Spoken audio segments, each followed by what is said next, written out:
శ్వాస మీద ధ్యాస ఎందుకు పెట్టాలి అంటే, మన చిత్తం ఎప్పుడు కూడా చింతనలోనే ఉంటుంది. ఏ చింతలంటే గతానికి, భవిష్యత్తువి.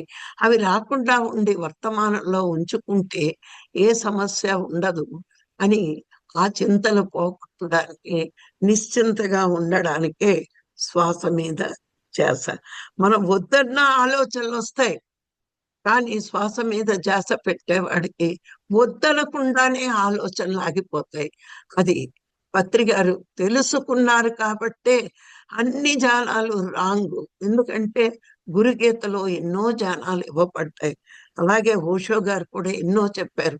నేను అన్ని రీసెర్చ్ చేశా, కానీ అన్నీ నాకు తప్పుగానే కనిపించినాయి. చాలా కష్టపడాలి. శ్వాస మీద ధ్యాస పెడితే సింపుల్‌గా ఈ జన్మలోనే మోక్షానికి వెళ్తారు అని చెప్పారు.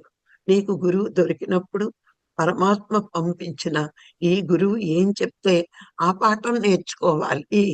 మీరు హిందూ స్కూల్‌కెళ్ళి, ఒక వేద పాఠశాలకెళ్ళి వేదాలు, ఉపనిషత్తులు నేర్చుకోవాలి, కానీ ఆ వేద పాఠశాల ఖురాను, బైబిల్ నేర్చుకోవడానికి ప్రయత్నించకూడదు కదా! అలాగే నీకొక గురువు వచ్చినప్పుడు, గురువు ఏ ధ్యానం నేర్పాడో ఆ ధ్యానమే నువ్వు చెయ్యగలగాలి. వేరే వేరే ధ్యానాలు నీకెందుకు?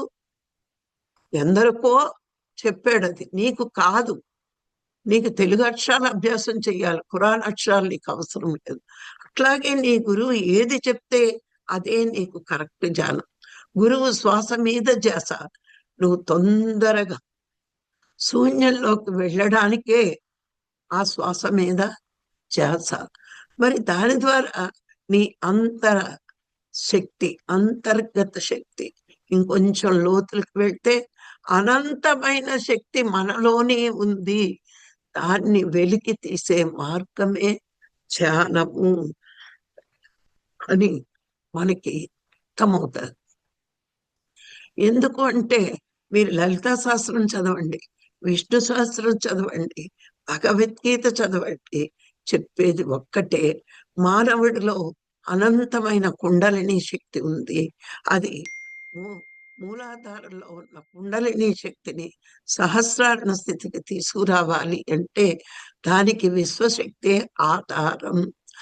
ఆ విశ్వశక్తి శ్వాస మీద ధ్యాస పెట్టడం ద్వారానే వస్తుంది. కానీ నామ జపం వల్ల, రూప జపం వల్ల